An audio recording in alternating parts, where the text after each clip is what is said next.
त्याग जहाँ धर्म बन गया, त्याग जहाँ धर्म बन गया, वचन जहाँ अभिमान, भीष्म वहीं इतिहास में बन बैठे भगवान। नमस्कार दोस्तों, मेरा नाम है डॉक्टर योगिता शर्मा।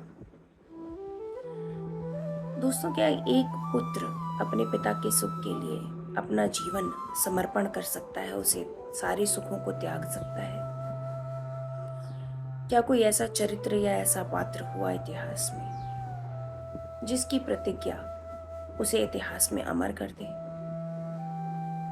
क्या भीष्म जैसे चरित्र और पात्र आज भी हमारे समाज में जीवित हैं, जिनका कर्तव्य और त्याग समाज के लिए प्रेरणा बन जाए? जी हाँ दोस्तों, महाभारत का एक ऐसा पात्र जिसने अपना संपूर्ण जीवन अपने पिता के सुख के लिए त्याग दिया। यही नहीं, आजीवन विवाह न करने का निर्णय लिया और संतानहीन ही मृत्यु को प्राप्त होने का प्रण भी किया। उस पात्र का नाम था देवव्रत, जिसको हम भीष्म पितामह के नाम से भी जानते हैं। देवव्रत राजा शांतनु और गंगा के 8वें पुत्र हुए। वे एक बहुत ही बचपन से ही वे बहुत ही मेधावी और प्रज्ञावान बालक थे। उन्होंने अनेक गुरुओं के अंतर्गत शिक्षा दीक्षा ली। भगवान परशुराम भी उनके गुरु हुए। राजा शांतनु के एक प्रश्न करने पर गंगा अपने पुत्र देवव्रत को लेकर हस्तिनापुर से चली गई थी। 16 वर्ष बाद जब गंगा दोबारा हस्तिनापुर लौटी तो उनके साथ खड़ा था एक मेधावी बालक, एक योद्धा जिसकी आंखों में ज्ञान था, वाणी में विनम्रता और भुजाओं में योद्धा का पराक्रम। उसे देखते ही राजा शांतनु अत्यंत भावुक हो गए। उन्हें उनकी इस भावुकता ने मजबूर कर दिया कि वे अपने पुत्र को उस राज सिंहासन पर बैठता हुआ देख सके। उन्होंने अपने पुत्र को हस्तिनापुर का युवराज घोषित कर दिया। युवराज घोषित करते ही देवव्रत ने भी अपने पराक्रम का एक अद्भुत चित्र दर्शित किया। योद्धा घोषित होने पर, युवराज घोषित होने पर उन्होंने शाल्व नरेश को युद्ध में हराया और अपने पराक्रम का प्रमाण दिया। यही नहीं, शाल्व नरेश को युद्ध में हराने के पश्चात भी उनकी ओर मित्रता का हाथ बढ़ाया और उन्हें माफ कर दिया। यह हमें यह बताता है कि वीर केवल जीतना ही नहीं जानते, माफ करना भी जानते हैं। समय बीतता गया। एक दिन राजा शांतनु अपने पुत्र देवव्रत के साथ जंगल में आखेट खेलने निकले। आखेट में वे इतनी दूर निकल गए एक हिरन के पीछे कि जाते जाते उन्हें एक यमुना का तट नजर आया। उस यमुना के तट पर उन्हें सत्यवती मिली। उन्होंने सत्यवती से विवाह का प्रस्ताव रखा, परंतु सत्यवती ने यह कहकर उनकी बात टाल दी कि उनके विवाह का निर्णय तो उनके पिता करेंगे।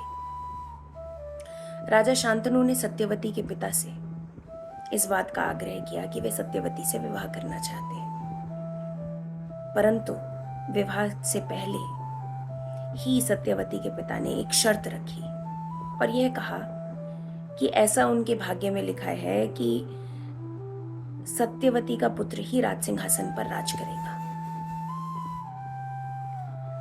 राजा शांतनु इस बात को सुन के बहुत ही विचलित और दुखी हो गए,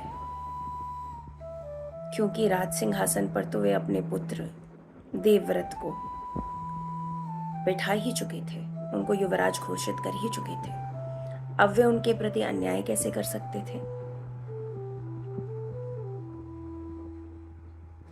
विचलित होकर वे अपने गांव लौट गए, जहां उनका राज सिंहासन उनका इंतजार कर रहा था, उनका पुत्र उनका इंतजार कर रहा था। जब वे लौटे तो यह बात देवव्रत को पता चली। देवव्रत को जैसे ही यह ज्ञान हुआ कि उनके पिता उनके कारण विवाह नहीं कर पा रहे हैं, उन्होंने एक भीषण प्रतिज्ञा की। और वह प्रतिज्ञा क्या थी? कि वह आजीवन विवाह नहीं करेंगे। यही नहीं, वह आजीवन विवाह ना करते हुए संतानहीन भी मृत्यु को प्राप्त होंगे। ये 2 प्रकार की प्रतिज्ञाएं उन्होंने अपने जीवन में की और अपना संपूर्ण जीवन अपने पिता के सुख के लिए न्यौछावर कर दिया। और इसी भीषण प्रतिज्ञा के कारण वे इतिहास में भीष्म कहलाए, भीष्म पितामह। भीष्म पितामह ने प्रतिज्ञा तो कर ली, परंतु क्या यह उनका सही निर्णय था? यही कारण था कि हस्तिनापुर एक आने वाली मुसीबत का संकेत देख रहा था।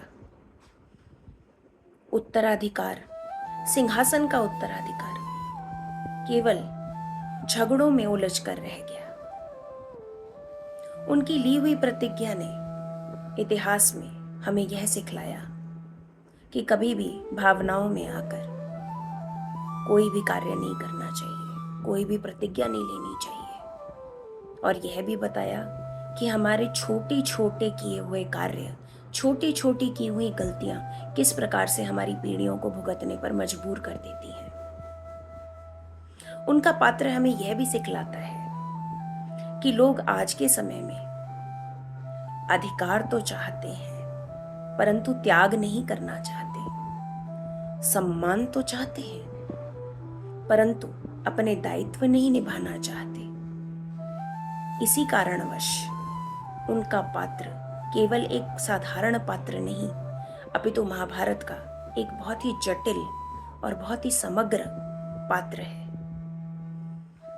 और इतिहास में इस प्रकार के पात्र हुए ही नहीं हैं। नमस्कार।